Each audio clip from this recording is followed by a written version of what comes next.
Thank you for joining me for a discussion about estate and gift issues. I'm Rhonda Sibley, and I specialize in estate, gift, and fiduciary tax here at the firm. A lot of times when people hear the words estate and gift, they assume the topic is only for the super rich. But in the next few minutes, we will discuss why more Americans may be dealing with this in the future. Let's first go over some basic estate and gift tax concepts. Concept number one is the estate and gift tax exemption. The estate and gift tax exemption is the amount that an individual can pass to others during life, at death, or combined without incurring a tax.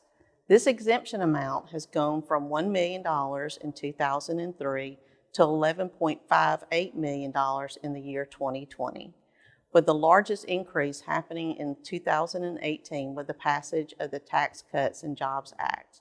So let's go through an example of this concept. Let's assume during Alice's life she made taxable gifts of $10 million, and at her death in the year 2020, she has $5 million of assets still remaining in her estate to be transferred to her heirs. Because she has transferred $15 million in assets, she has exceeded the $11.58 million exemption by $3,420,000. which her estate would have to pay taxes. It is important to note that under the current law, if techniques are used properly, a married couple can transfer twice the exemption amount, or $23.16 million estate tax-free. Concept number two is step-up in basis. This is probably the most important concept because it applies to all estates, whether that estate is worth $50,000 or $50 million. Basis is generally what someone pays for something, and it is used in the calculation of the taxable amount. So the difference between what something sold for and its basis is taxable generally as a capital gain. Under the current law, when a person dies, generally their assets have a new basis equal to the fair market value at the decedent's death. The basis is no longer determined by what the decedent paid for it.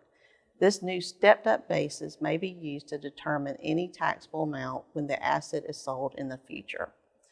So if Alice purchased Microsoft stock for $50 a share, but at her death it is worth $200 a share, the new basis is $200 a share. If the stock is subsequently sold for $250 a share, then the capital gain on the stock will be $50 a share. Now that we have these concepts down, let's talk about the changing climate as it relates to the estate and gift issues. The current law, which has the estate and gift tax exemption at $11.58 million, will sunset, meaning expire, on December the 31st, 2025. When it sunsets, the estate and gift exemption will revert back to the 2017 exemption amount of $5 million, adjusted for inflation. We believe that this adjusted for inflation amount will be between $6 million and $7 million. If the law is allowed to sunset, then obviously many more estates will be subject to the estate tax. The apparent election victory for Joe Biden signals a possible shift in the existing tax laws. It is important to talk about what we expect from Biden's tax policies so that we can consider them in our estate planning. Based on what Biden said during his campaign, he would turn back the clock on estate taxes to 2009, where the exemption level was $3.5 million. Additionally, he proposed that the step-up in basis be repealed and the basis of assets in the hands of the heir would be carryover basis, meaning the basis in the hands of the heir would be the same as the basis in the hands of the decedent. The effect of carryover basis is that it would cause increased capital gain taxes for all individuals who inherit property. So take my example from earlier where Alice had purchased Microsoft stock for $50 a share at her death. The stock was worth $200 a share and it sold for $250 a share. With carryover basis, the stock is sold for $250 a share. The taxable gain will be $200 a share. Compare that to capital gain of $50 a share using step-up in basis. This would be the circumstances for all decedents and their heirs, no matter how wealthy or poor.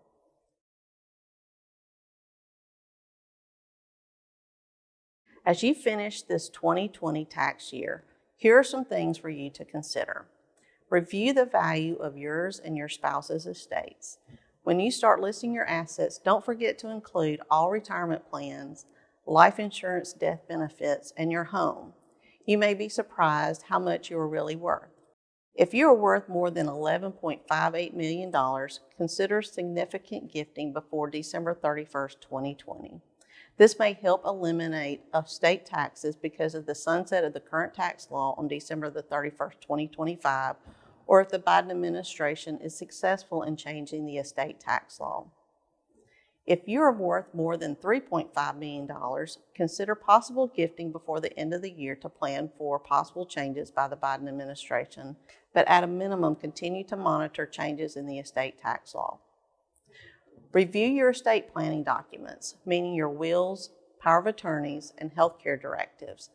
Whether you're worth $200,000 or $20 million, one of the best things you can do for your family is to make sure your affairs are in order in the case of incapacity or death. Your family will have enough to deal with without having to deal with financial issues also. Also review your beneficiary designations, especially on your retirement plans and life insurance.